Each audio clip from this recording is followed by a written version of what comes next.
So for me, if I take a 1970 Cuda just real quickly here and let's compare it to a 1970 Dodge Challenger. Now up on the dash, you'll see the word Challenger written in script on the Challenger cars, regardless of what engine or transmission, whether it's a Hemi car or a six-cylinder, it'll say Challenger up there.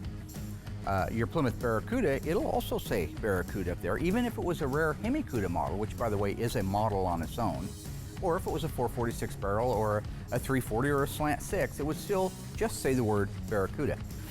The changes begin to happen between the two cars when you start talking about the overall footprint of it. So the Plymouth Barracuda, for example, again we're talking 70 to 74, is a 102-inch wheelbase.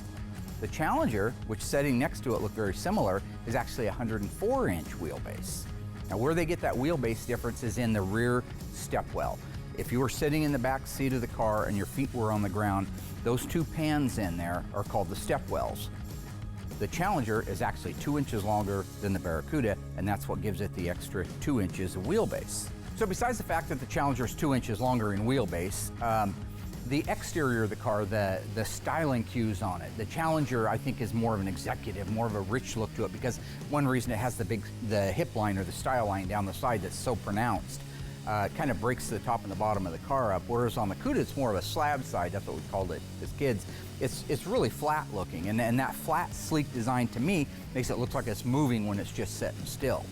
Now both cars in 70 and 71 have the flat, recessed looking side marker lights, whether it's the chrome one on the Challenger or whether it's the elongated painted one on the Barracuda. Again, that's a great styling cue for both cars. Unfortunately, they lost that in 72 and went to a surface-mounted side marker light. Compare the taillights on a 70 Challenger. Again, more of a rich kind of highbrow, if you will, look to them. They're very long, they're sleek, they go from side to side, they have the cool reverse light right in the middle. But again, doesn't really scream muscle to me. Go to the Cuda's taillights, unbelievable. If you look at them from the side, if you look at a profile shot, the panel actually looks like it's leaning forward at the top.